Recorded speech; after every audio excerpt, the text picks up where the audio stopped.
선택이라는 건 장부에 써야 되는데 그럼 장부에 쓸 때 어떤 보유 목적으로 취득했는지 혹은 이 유가증권의 성격이 어떤 건지에 따라서 우리가 유가증권의 계정 과목을 선택을 해야 되죠. 근데 이 선택을 함으로써 그 다음부터 이 유가증권을 관리하는 우리의 그 해야 될 일들도 달라진다는 거예요. 그래서 그 선택하는 걸 신중하게 정확하게 해야 되겠죠. 제일 만만한 애가 뭐였죠? 계정 과목? 매도 가능 증권이죠. 이것도 아니고 저것도 아니면 그냥 매도 가능 증권이다. 이렇게 생각하셔도 무관해요. 자, 그럼 우리 유가증권은 채무증권과 지분증권을 모두 다 일컬어서 하는 이제 표현인데, 자, 우리는 단기매매증권이란 계정 과목을 제일 먼저 봤었고, 저도 설명할 때 항상 제일 먼저 하죠. 왜 단기매매증권을 제일 먼저 설명하냐면 걔가 그냥 간단하게 이 조건이 아니면 나를 단기매매증권으로 분류하지 말래요. 그럼 이제 그 조건만 기억을 하면 되니까. 그럼 단기매매증권은 단기 보유 목적, 시세 차익 목적, 시장성이 있는 것만 단기매매증권으로 분류할 수 있는 거예요. 이 세 가지 중에 하나라도 적합하지 않으면 단기매매증권으로 분류할 수가 없는 거예요. 그럼 우리가 유가증권 중에 채무증권도 단기 보유 목적, 시세 차익 목적, 시장성이 있다면 단기매매증권으로 분류할 수도 있고 채권을 샀을 때, 그리고 지분증권, 주식을 샀을 때도 단기매매증권으로 분류할 수 있다는 거예요. 그럼 우리 채무증권이라고 할 때에 국공채도 채무증권을 샀다고 볼 수 있지만 우리가 이제 사채라는 걸 공부했죠. 그럼 사채라는 걸 발행할 때는 빚인 사채가 늘어나는 거였지만 그걸 우리가 돈 빌려준다고 사올 수가 있겠죠. 그러면 그때 그 사채도 우리 보유 목적에 따라서 단기매매 증권으로 분류할 수도 있다는 거예요. 보유 목적만 서로 그게 부합한다 그러면. 근데 이 단기매매 증권은 우리 자산의 분류에서는 단기라는 글자가 그래도 있죠. 그리고 보호기한 종료일보다 더 짧은 지금 즉시라는 개념이기 때문에 유동자산으로만 분류가 되고 비유동자산으로는 분류가 안 돼요. 만약에 얘가 비유동자산으로 분류가 됐다면 지금 안 나오고 투자자산이 뒤에 우리 64페이지인 그쪽에서 다 다뤘을 거예요. 근데 단기매매증권이 당좌자산으로만 분류가 되다 보니까 앞쪽에서 언급을 할 수밖에 없는 상황인 거지. 왜냐면 뒤에 투자자산은 얘가 못 나오니까 그런 거죠. 그래서 우리도 컴퓨터로 실기할 때 단기매매증권은 계정 과목이 한 개뿐이라서 그냥 단기매매증권 찾아서 썼었죠. 그걸 다르게 말하면 투자자산이나 이런 건 다른 성격은 없다는 거예요. 이게 하나밖에 없다. 자, 그럼 우리가 유가증권을 취득하는데 이 유가증권의 보유 목적이 만기까지 보유할 의도가 적극적이고 능력이 있다. 이런 표현이 적혀 있으면 여러분은 만기 보유 증권이구나 이렇게 생각을 하시면 돼요. 그럼 그런 말이 안 적혀 있으면 채권이든 뭐든 간에 만기 보유 증권이 아닌 거예요. 보유 목적 중에 제일 중요한 게 계정 과목 이름 그대로 만기까지 보유할 의도나 능력이 있어야지만 만기 보유 증권으로 분류하는 거예요. 그럼 만기까지 보유할 거라는 건 채권은 만기가 있지만 주식은 만기가 없으니까 지분증권은 만기 보유 증권으로 분류할 수 없다는 거예요. 그럼 우리 만기가 있다라는 이 만기가 발행하는 걸 사면 3년 6년짜리니까 비유동이 될 거예요. 하지만 시장에 떠돌아다니던 채권을 우리가 살 수도 있겠죠. 그러면 만기가 내년일 수도 있다라는 거예요. 그래서 이 만기 보유 증권은 우리가 만기를 확인해서 우리가 유동이다 비유동이다 두 개 중에 하나를 선택해야 되고, 그래서 여러분도 이제 문제에서 만기를 확인해서 컴퓨터 치면 두 개 있으니까 항상 위쪽에 있는 게 유동성이 빠른 거예요.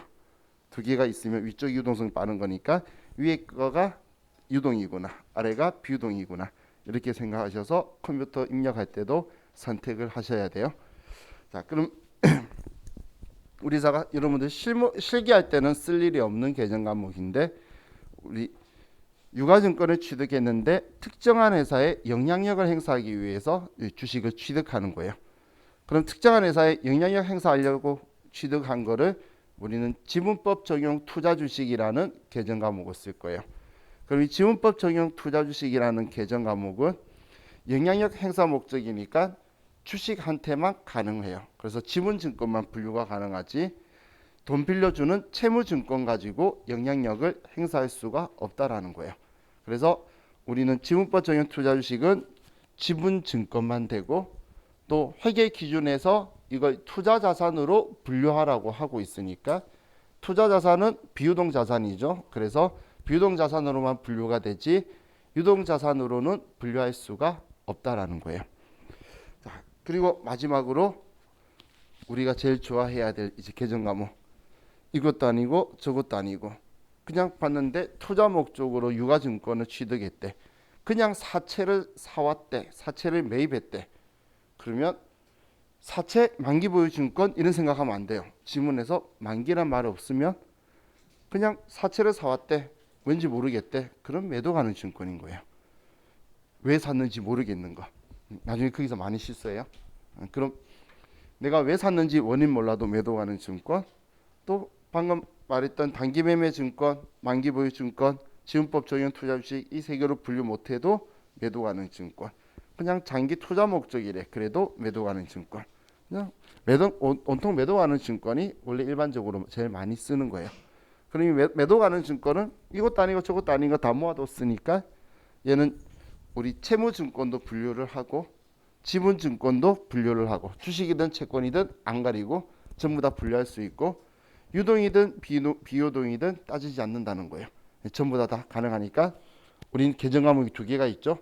근데 언제 어떻게 하겠다, 단기간 내에 하겠다는 목적을 의사 표현이 없었다면 우리 유가증권 취득한 거는 비유동으로 분류해야 되니까 우리 그 컴퓨터를 쓸 때도 두 번째 아래에 있는 비유동을 선택하자. 제가 이런 표현을 썼었어요. 자, 이게 우리 어제 말했던 우리 유가증권의 세 가지죠. 네 가지죠. 자, 그럼 우리 교재에서 지금 64페이지 펴셨죠? 64페이지 쪽에 분류 변경 쪽 보도록 할게요. 자, 64페이지에 동그라미 4번을 좀 보려고 하는 거예요. 자, 유가증권의 분류 변경에서 보유 중인 유가증권을 보유 능력과 보유 목적의 변경이 필요로 하는 경우에는 다음과 같이 처리한다. 제가 이걸 재분류라고 표현을 했죠.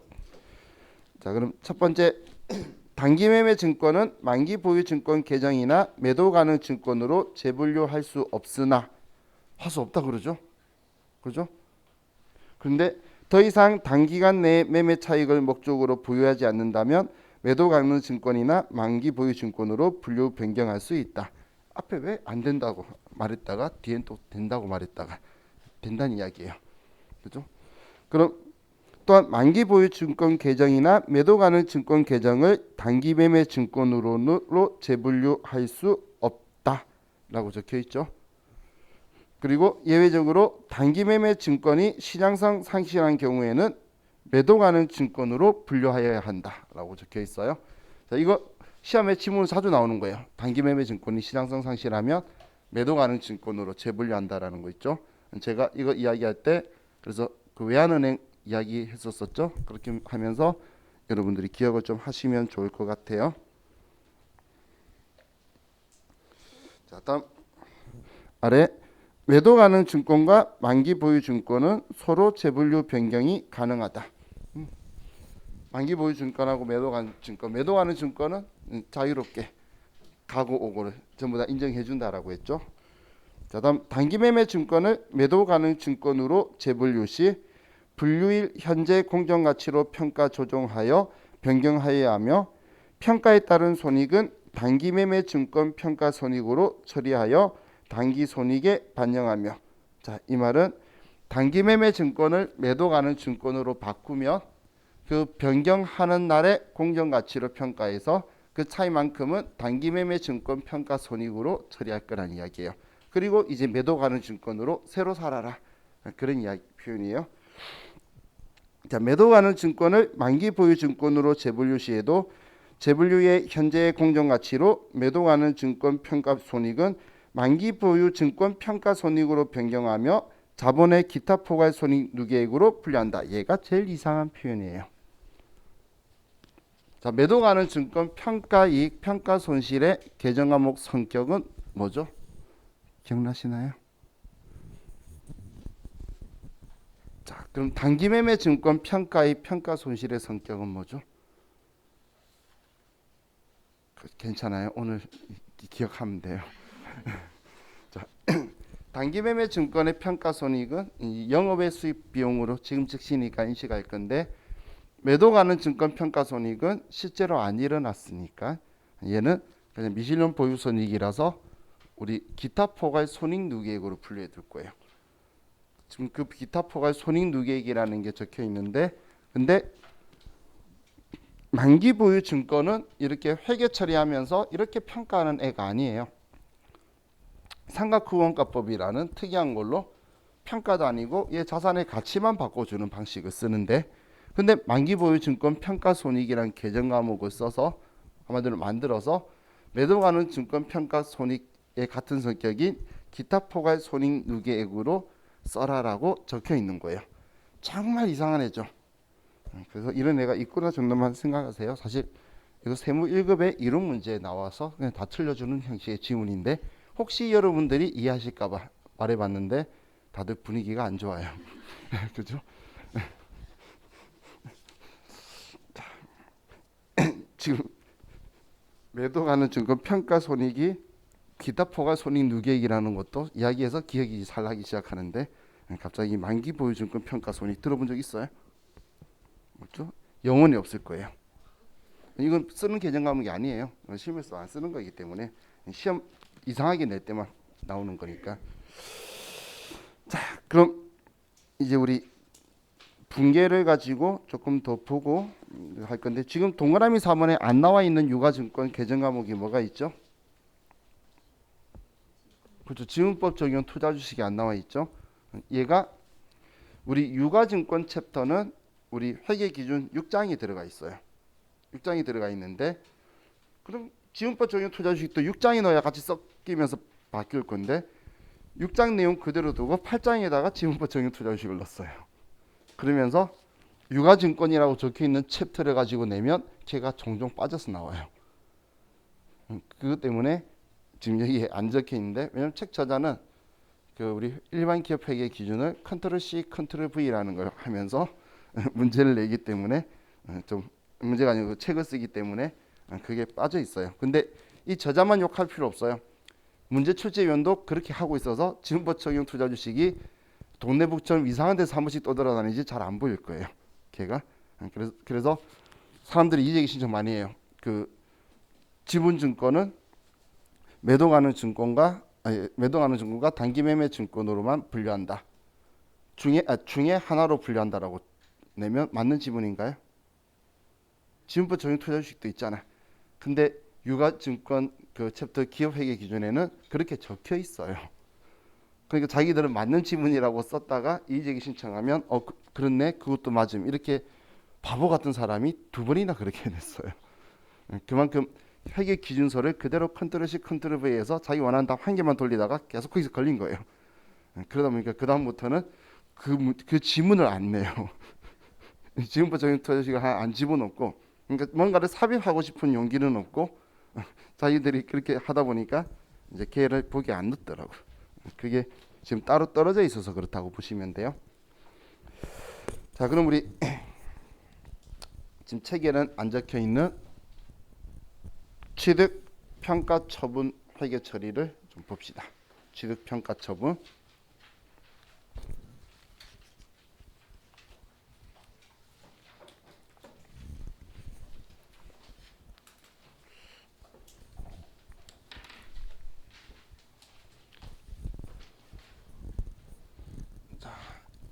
우리 회사가 주식을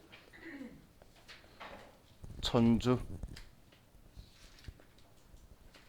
액면가액이 1000원이고 시가가 1200원이고 우리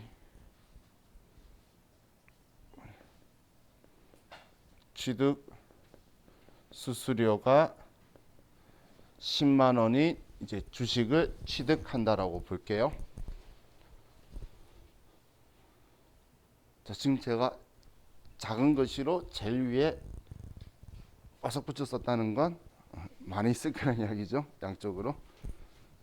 자, 그럼 왼쪽에는 우리 저번하고 다르게 여기에는 우리가 취득했을 때에 매도 가능 증권으로 분류하는 경우와 오른쪽은 취득했을 때에 단기 매매 증권으로 분류하는 경우로 두 가지로 나눠서 이제 분개를 같이 해보도록 할게요. 자, 그럼 우리가 매도 가능 증권으로 분류했을 때는 처음 취득할 때에 차변에 매도 가능 증권 대변에 우리 전체 금액을 현금으로 지급을 했다면, 자, 우리는 액면가액 시가 중 얼마에 살 수가 있죠?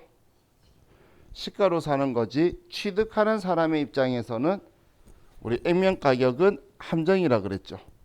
그러면 1,200원짜리 1,000주니까 120만 원에 취득 수수료까지 하면 130만 원을 지급하게 되겠네요. 그럼 이 매도 가능 증권의 분류는 자산이죠. 자산은 취득 시 부대 비용을 원가에 포함하는 거잖아요. 그죠? 우리 자산은. 그렇기 때문에 매도 가능 증권도 취득 시 부대 비용을 원가에 포함해서 130만 원이다. 이렇게 처리할 거예요. 이것도 자산이잖아요. 유가증권이고 자산이라 그랬죠. 자, 그럼 오른쪽 단기 매매 증권을 보면, 자, 이 단기 매매 증권은 자, 취득했을 때 단기 매매 증권 대변에 현금으로 지급을 했어요. 그럼 지급한 돈은 130만 원 동일할 건데, 자, 이 단기 매매 증권은 우리 자산 중에서 유일하게 취득 시 부대 비용을 원가에 포함하지 않는 자산이죠. 그럼 취득 시 부대 비용이 이 수수료니까 수수료 뺀 1,200원의 1,000주 매입 가격만 얘는 취득 가격으로 보고, 그럼 100만 원은 10만 원은 수수료 비용이라는 계정 과목으로 쓸 거예요. 그리고 이 수수료 비용은 우리가 쓸 일이 거의 없는 딱 두 가지만 있다는 900번대 영업 외 비용, 단기 매매 증권 취득 수수료와 문제에서 시킬 때만 쓴다는 그 수수료 비용을 이때 쓰는 거예요. 자, 이렇게 이야기해도 나중 시험 때 되면 마음이 조급해지죠. 그럼 저한테 이렇게 질문해요.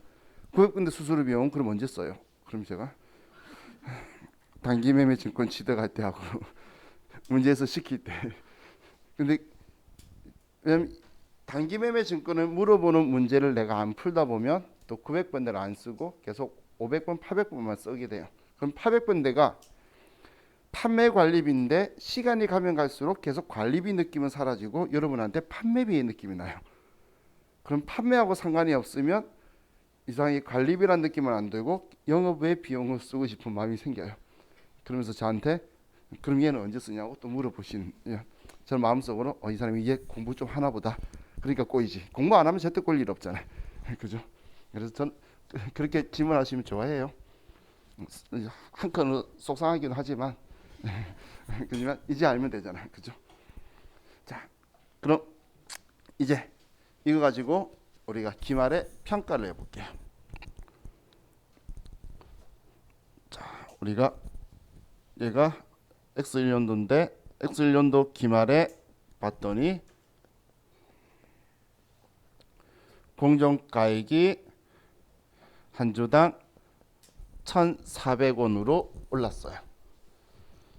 그럼 자, 단기 매매 증권은 무조건 공정가액으로 평가를 해야 되고, 얘는 매도 가능 증권은 시장성이 있다면 무조건 공정가액으로 평가할 거예요. 근데 시장성이 없으면 공정가액을 알 수가 있나요? 알 수가 없죠. 그러면 원가법으로 평가하는 거예요. 원가법으로 평가한다는 건 말이 있어 보이는 거지 그냥 취득원가 그대로 두라 그 소리예요. 왜냐면 시장의 가치를 알 수가 없는데 자기 마음대로 금액을 임의적으로 조정하면 안 되겠죠.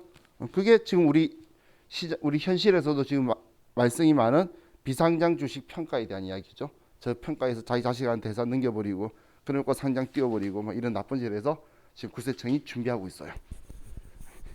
나중에 여러분들 좀 관심 있으신 분 있으면 제가 어느 거 공부하라고 알려드릴 테니까 말씀하시면 미래에 한 10년 정도만 공부하시면 돈 많이 벌 수 있어요. 제가 10년이라 그랬어요. 정말 여기 통합세무서 있어요. 역삼 삼성 저기 법인세제과 교수님이 저 아는 제 대학원 교수님이 있어요. 그래서 저한테 자기도 이제 정년퇴직 좀 있으면 할 거니까 비상장 주식 공부해서 자기 같이 차리지. 그래서 저한테 한 10년만 공부하래. 그래서 내가 이 사람을 봐야 되나 말아야 되나. 그래서 제가 그때 마음이 좀 많이 좀 심란했나 봐요. 같이 술 마시다가 10년 뒤면 교수님이 관에 있을지 길거리에 있을지 어떻게 하냐고 내가 교수님도 삐져가지고.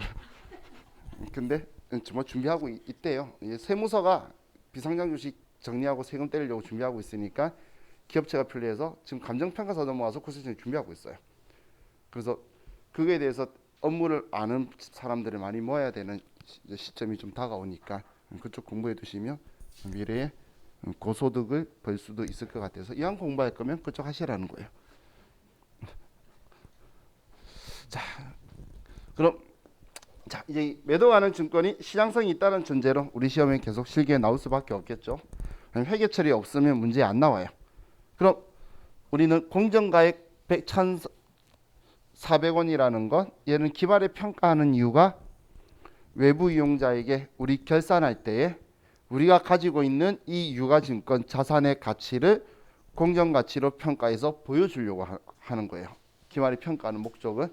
그럼 외부 이용자한테 이 천주인 주당 1,400원으로 해서 140만 원으로 이 유가증권들을 보여줘야 되는 거예요. 우리가 얼마 올랐다를 평가하는 것보다 이 지금 기말 평가하는 목적은 외부 이용자한테 공정가액으로 이 유가증권의 금액을 보여주는 게 목적이다라고 보시면 돼요. 그럼 둘 다 140만 원으로 보여주는 거예요. X1년도 기말 평가할 때 우리는 이 매도 가능 증권이 장부에 130만 원이라고 적혀 있으니까 그럼 140만 원 만들려면 10만 원만 올리면 되겠죠. 그래서 차변에 매도 가능 증권 10만 원이다라고 올려주고 그리고 대변에 얘는 매도 가능 증권을 평가했는데 이익이다 10만 원 이렇게 써주면 되겠죠. 그럼 지금 이 매도 가능 증권 평가 이익의 성격을 보면 얘는 아직 실제로 안 일어난 거죠. 지금 10만 원 내가 번 거라고 말할 수는 없잖아. 올랐다고 말할 수 있는데 지금 10만 원 벌었다고 말은 할 수가 없죠. 그래서 올랐다고 이야기는 했어요. 올려서. 근데 벌었다고 이야기하는 게 아니기 때문에 실제로 안 일어났어 라고 해서 우리 얘를 이제 자본을 제가 300번대라고 쓸 거예요. 자본이 300번대의 기타 포괄 손익 누계액으로 분류를 한다라는 거예요. 기타 포괄 손익 누계.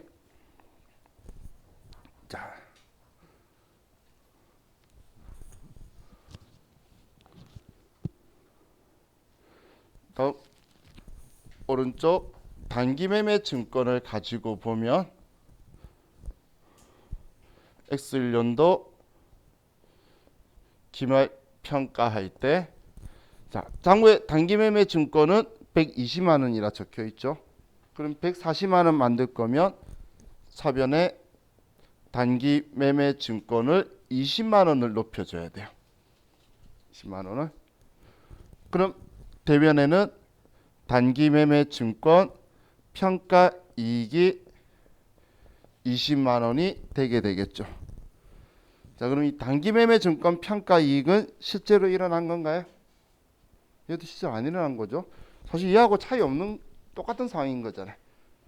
하지만 단기 매매 증권은 얘가 지금 즉시 개념이기 때문에 굳이 이렇게 정리해 놓지 말고 바로 전액을 다 수익 비용 인식하라는 거예요. 그래서 단기 매매 증권 평가 이익은 그냥 나 돈 벌었어 라고 해서 영업외 수익으로 바로 처리해 버릴 거예요.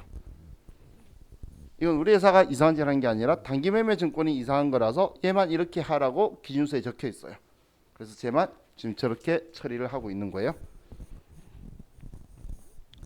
자, 취득할 때의 취득시 부대 비용 때문에 얘 둘이가 다른 인생을 살기 시작하는 게 아니고 기말에 한번 평가를 해버리면서 얘 둘이의 인생은 완전히 달라지기 시작하는 거예요.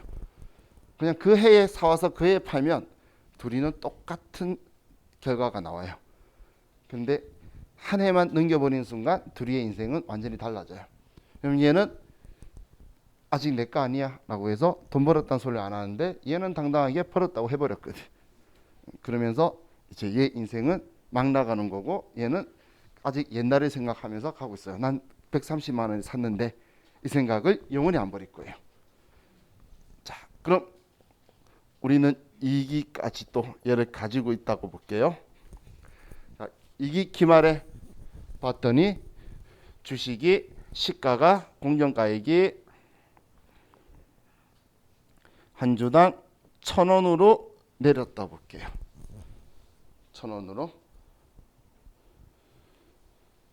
자, 그러면 X2년도 기말에 평가를 하는데 혹시 오해할까봐 제가 이쪽 먼저 했다가 이쪽 먼저 했다가 지금 또 이쪽을 또 평가하니까 가기 귀찮아서 그렇다 생각하실 수 있는데 그게 아니고 제가 좀 이상한 놈이라서 이상한 애를 뒤에 보려고 하는 거예요. 우리가 이해가 편하니까 먼저 보고 비교하려고 얘를 먼저 쓰는 거예요. 자, 그럼 우리 단기매매 증권이 우리 장부에 지금 얼마라고 적혀 있죠? 단기매매 증권은 장부에 140만 원이라고 적혀 있죠. 그럼 140만 원을 우리는 100만 원으로 이제 외부 이용자한테 보여줘야 되잖아. 그래서 40만 원을 줄여줄 거예요. 그럼 대변에 단기매매 증권 40만 원을 줄여주면 자산을 보여주는 평가 금액은 이제 맞췄어요. 그죠? 자, 그럼 이제 차변에 얘는 단기매매 증권 평가 손실 40만 원이다. 이렇게 처리하면 얘는 끝이에요. 나 40만 원 손해봤어. 그럼 얘는 이만큼도 내가 정말 손해본 걸로 영업 외 비용으로 처리해 버릴 거라는 거예요. 제가 이런 표현 썼던 거 기억나시나요? 비용은 내 거 아니야. 수익은 내 거야 라고 단정 짓는 거라고. 내 거야 말하고 끝내버리는 거예요. 얘는 전년도에 20만 원 나 벌었어 라고 말했기 때문에 그냥 140만 원짜리였어요. 근데 나 지금 100만 원짜리로 됐으니까 40만 원 손해본 거라고 당당하게 말하는 거예요. 자, 그런데 자, 이 매도 가능 증권을 볼게요. 자, 매도 가능 증권은 우리 장부에 X2년도 기말 평가하는데 자, 우리 장부에 매도 가능 증권 이 유가증권은 얼마라고 적혀 있죠? 얘라고 별 수 있나? 140만 원 맞춰놨지. 그죠? 그럼 140만 원인데 얘도 지금 100만 원으로 보여줘야 되겠죠? 그럼 대변에 매도 가능 증권 40만 원을 이제 지워서 100만 원으로 맞춰주는 거예요. 자, 이해가셨죠? 다음 차변에 자, 우리 얼마 손해봤죠? 40만 원 내렸죠? 맞나요? 맞나요? 아니 근데 여기에 자, 이건 쓰지 마세요. 쓰시는 분들은 제가 매도 가능 증권 평가 손실 40만 원이라고 쓰면 외부 이용자한테 어떻게 보이냐면 나 매도 가능 증권 100만 원짜리 있는데 10만 원 이익 보고 40만 원 손해 봤어요. 이런 이야기 하고 있어요. 왜냐하면 얘 지워지나요? 성격이 자본이라 그랬잖아요. 자본은 내가 안 지워주면 안 없어지는 거죠. 근데 지금 이 주식 한번 산 거 가지고 이 1,000주 가지고 난 오르고 내리고를 계속 이야기하고 있는 건 아니라는 거예요. 그럼 우리는 지금 손해봤죠? 손해봤으면 과거에 혹시 이익 봐서 평가 이익이라고 적어 놓은 게 있나 보고 보니까 장부에 매도가는 증권 평가이익이 10만 원 있는 거예요. 그럼 얘를 먼저 지워주는 거예요. 그럼 차변에 매도가능 증권 평가이익이 10만 원이다라고 해서 얘를 지워주고 나머지 30만 원만큼만 매도 가능 증권 평가 손실이다라고 얘도 자본인 기타 포괄 손익 누계액으로 처리할 거예요.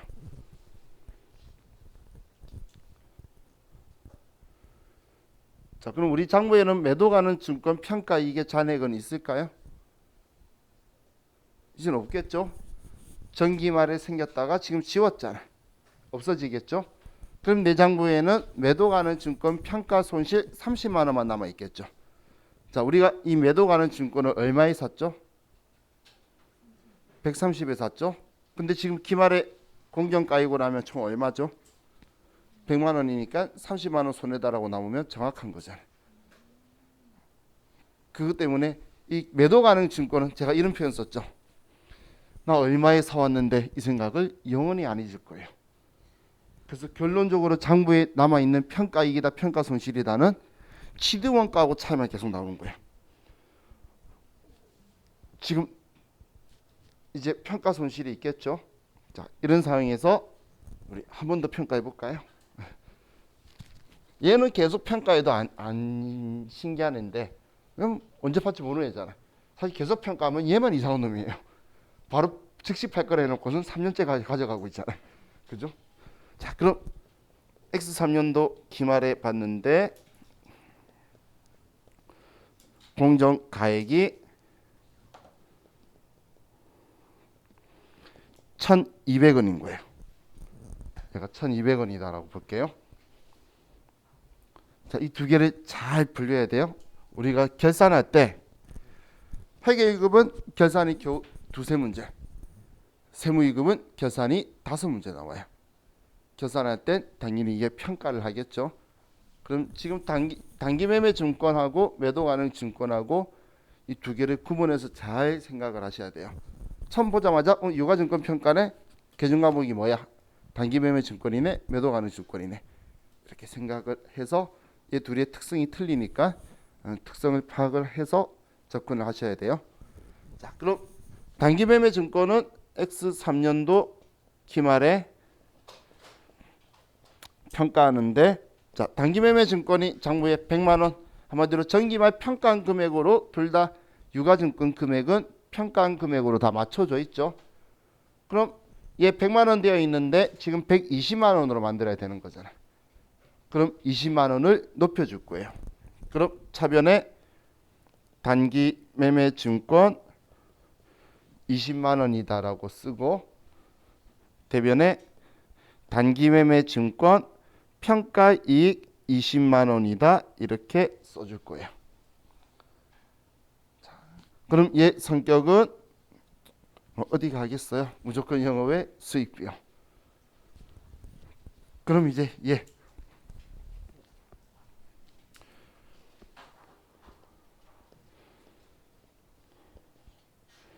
자, 이 평가를 해요. 자, 매도 가능 증권도 장부에는 100만 원이라 돼 있어요. 그런데 올해 공정가액이 1,200원이면 120만 원 보여줘야 되겠죠. 그래서 20만 원 차변에 매도 가능 증권 20만 원을 높여줬어요. 자, 그럼 대변에 20만 원만큼 올랐는데 우리는 20만 원만큼 매도 가능 증권 평가 이익을 인식해야 될까요? 과거에 손해본 돈 30 중에 20만 원을 지워야 될까요? 그렇죠. 얘를 먼저 지워야 되겠죠. 그래서 얘는 매도 가능 증권 평가 손실 20만 원이다 이렇게 될 거예요. 얘를 올려주고 있는데도 평가 손실을 지워주는 얘가 나오는 이유는 얘는 아직 내가 산 놈보다는 작죠, 금액이. 그럼 여기에서 매도 가능 증권 평가 손실은 이제 장부 얼마에 남죠? 10만 원 남겠죠? 130에 샀는데 지금 120이니까 항상 취득원가하고 가격 차이가 얘는 날 거예요. 제가 얘는 막 나갈 거라 그랬죠. 난 작년도에 나였어. 올해는 나야. 그냥 계속 그 차이만 이야기하지 옛날 생각은 안 해요. 근데 매도 가는 증권은 끝까지 나 얼마에 샀는데 230만 원 취득 원가를 계속 이야기할 거예요. 또 하나만 더 생각하셔야 되는 게 매도 가는 증권은 부대 비용까지 포함한 거 가지고 나 총 돈 얼마 들여서 샀는데 이 생각을 계속 하는 거고, 얘는 그런 것까지 쿨하게 다 날리고 난 얼마짜리였다도 다 잊어버렸어요. 왜냐면 수입 비용이니까. 수입 비용은 전년도에 일어난 건 전년도 걸로 끝. 올해는 올해 다시 시작. 여러분들이 2020년도에 올해 돈 번 거는 올해 돈 번 것이지, 내년에 또 그 이야기 2020년도에 얼마 벌었었는데 그런 이야기하면 여러분 노땅 소리 들어요. 그죠? 그건 옛날 이야기고 21년도에 또 올해 버는 거 다시 이야기해야지. 수입 비용은 그해 것만 이야기하는 거예요. 근데 수입 비용이 전년도 걸 손대고 싶죠? 그러면 이제 큰일 나는 거에 대한 걸 나중에 또 제가 배울 거예요. 그래도 이제 오류 수정이라고 이제 이야기를 해요. 그럼 근데 얘는 지금 자본이잖아. 재무상태표 계정은 내가 반대쪽에 지워주지 않는 이상은 영원히 안 없어지는 계정이에요. 자산부채 자본은 여러분들의 통장에 있는 돈이 내년 된다고 안 없어질 거고, 없어지는 건 여러분이 빼서 써버리는 거예요. 아니면 딴 데 줘버리거나. 그죠? 여러분 빚이 내년에 사라질까요? 전 그런 세상에 살고 싶지만 그런 일은 절대 안 일어나죠. 한마디로 내가 갚아야 없어진다는 거예요. 그럼 지금 자산과 부채를 이야기했지만 내 돈이라는 게 자산에서 부채를 뺀 거죠. 그럼 자산 부채 자본은 내가 뭔가의 사건을 일으켜서 내 장부에 지워야지만 없어지는 거지. 그 지우는 방법은 반대쪽에 써서, 아니면 내년에 자동 소멸은 단 하나도 없는 거예요. 근데 수입 비용은 그냥 내년 되면 땡 다시 시작. 그래서 그냥 새롭게 계속 시작한다라고 보시면 돼요. 그럼 기반의 평가 나왔을 때에 이 지점이나 이 지점 나왔을 때는 얘들의 분기는 완전히 다르죠.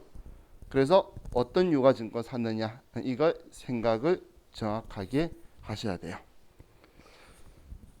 자, 그럼 이제 이 상황에서 둘 다 팔게요. 얼마에 팔까요? 유증임의로 이익을 볼까요? 알겠어요. 우린 다들 마음이 너무 착하셔서. 자, 그럼 지워도 되겠죠? 가운데만 지울게요. 그럼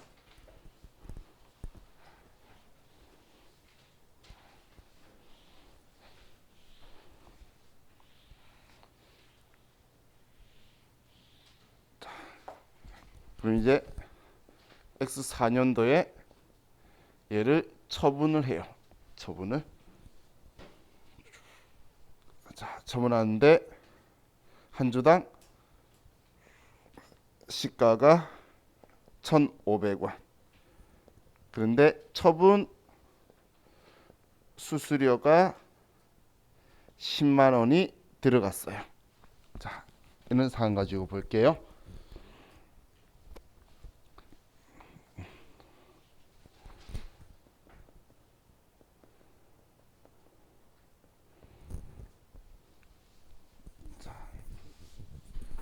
우리가 처분을 하게 되면 장부에 있는 모든 기록을 지워야 된다라고 했는데, 그 모든이 자산, 부채, 자본, 그리고 그걸 반대쪽에 써주는 거죠.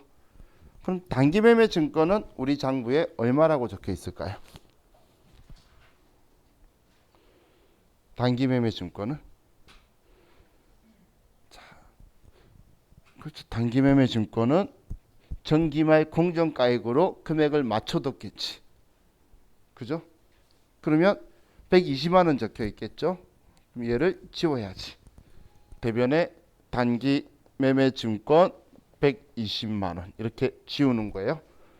근데 단기 매매 증권하고 관계된 평가의 평가 손실 수수료는 전부 다 수입 비용이니까 없어졌어요. 다 X3년도 전년도 이야기고, 올해는 한 명도 안 남고 자기만 120만 원 남아 있어요. 그럼 이제 다 지웠으니까 차변에 돈을 받아요. 현금으로. 자, 그럼 우리는 시가에 팔겠죠?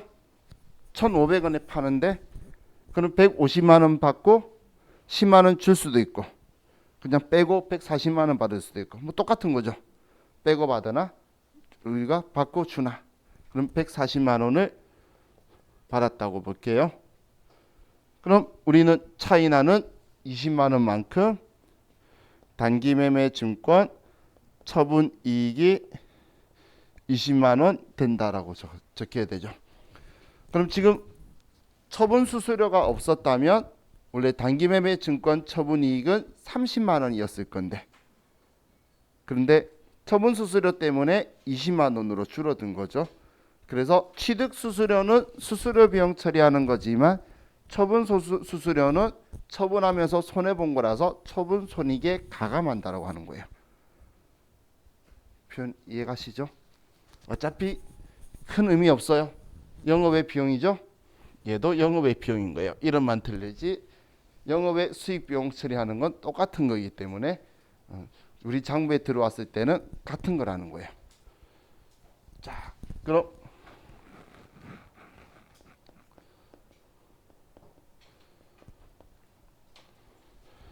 매도 가능 증권. 자, 얘는 그럼 장부에 매도 가능 증권 계정 과목은 장부에 얼마라고 적혀 있을까요?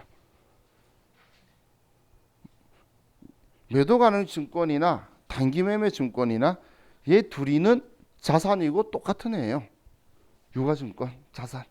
그 똑같이 공정가액이니까 120 적혀 있었겠지. 전기말 공정가액 맞춰뒀겠죠. 그럼 매도 가능 증권을 매도 가능 증권 120만 원이다라고 써놓고, 자, 그리고 얘랑 관계된 계정을 생각을 해보는데, 제가 지웠는데 얘한테는 매도 가능 증권 평가의 평가 손실 중에 잔액 남아 있는 거 있었나요? 있었죠. 평가 손실 10만 원 남아 있었죠. 걔가 차변에 있었나요? 대변에 있었나요? 차변에 남아 있었죠. 차변에 30이라서 지금 20줄이고 10만 원 남아 있잖아요. 그죠? 그럼 이제 얘 지워야겠네요. 지우려고 대변에 매도 가능 증권 평가 손실 10만 원이다라고 쓰면 얘 둘이는 다 지워지겠죠. 그죠? 지워놓고 돈 받는 거 써야 될 거잖아. 지금 왜 얘가 생겼는지 이해가시나요? 만약에 평가이익이 있었으면 차변에 있어서 얘를 대변에 써서, 아니 차변으로 보내서 대변에 평가이익이 있었겠죠. 그렇다면 차변에 써서 지울 거고, 얘는 지금 차변에 평가 손실이 있던 거라서 대변에 지운 거예요. 자, 그럼 이제 우리가 돈 받는 거 쓸 건데 차변에 현금으로 수수료 빼고 140만 원 받았어요. 그러면 우리는 매도 가능 증권 처분 이익이 10만 원이다 이렇게 나오게 되죠. 10만 원. 그럼 지금 이 매도 가능 증권 처분 이익은 이제 실제로 일어났으니까 이제 손해봤어 이익이야라고 말해도 되잖아. 이제 끝났어. 너 10만 원 이익 보고 끝났어라고 얘한테 종교를 지어주는 거예요. 왜 10만 원 이익 받죠? 얘 얼마에 샀어요? 130에 샀죠? 얘 얼마에 팔았죠? 150 팔았어요? 그러면 수수료는? 수수료 빼면 140이나 똑같은 거죠. 그럼 나는 10만 원 이익 봤으니까 결론적으로 매도 가능 증권 때문에 이익 본 건 10만 원이죠. 이 매도 가능 증권의 성격의 특징은 사와서 마지막 순간까지 수익 비용을 인식 안 하다가 처분할 때 딱 한 방에 끝내는 거예요. 사왔을 때 가격하고 차이로 해서 심지어는 처분 시점에 수수료까지 다 정리해서 너 이익이야 손해야라고 딱 정리가 되도록 그렇게 처리하는 방식이다라고 보시면 돼요. 그렇게 나올 수밖에 없는 이유가 이렇게, 자,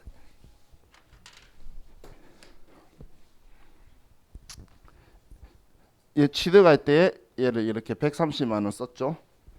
그죠? 처분할 때 매도 가능 증권 평가 손실까지 지우는 이 값이 딱 130만 원으로 되어 있어요. 그러니까 얘가 130만 원보다 작게 받으면 손해가 나올 거고 많이 받으면 이익이 나올 수밖에 없게 딱 맞춰져 있는 거예요. 이게. 그래서 만약에 평가 이익이었다. 이익이 남았다. 얘가 140이었고 평가 20만 원이었으면 여기에 10만 원 쓰면 어차피 순액 잡으면 대변이 130이 되도록 원리가 맞춰져 있는 거예요. 취득원가하고 똑같이 취득했던 금액이 대변에 나오도록 이렇게 되는 이유가 수익 비용으로 내 거야라는 단정을 하나도 안 짓기 때문이에요. 하나도. 그래서 단기 매매 증권은 처분할 때도 전기말 차이하고 우리는 차익이 나오는 거고, 당연히 거기에서 뭐 수수료는 빼는 거지만, 근데 매도 가능 증권은 평가든 처분이든 무슨 일이든 취득원가하고의 차이만 조정하면 돼요. 결론적으로 남을 거는 취득원가하고의 차이다. 그걸 아느냐고 실기에서도 물어보고 이론에서도 물어볼 거예요. 그래서 매도 가능 증권에 대한 건 좀 기억을 잘 해두시면 좋을 것 같아요. 자, 우리 이번 시간은 여기까지만 하고 쉬었다가 얘네들 정리할 부분 책 정리해 드릴게요. 쉬었다 합시다.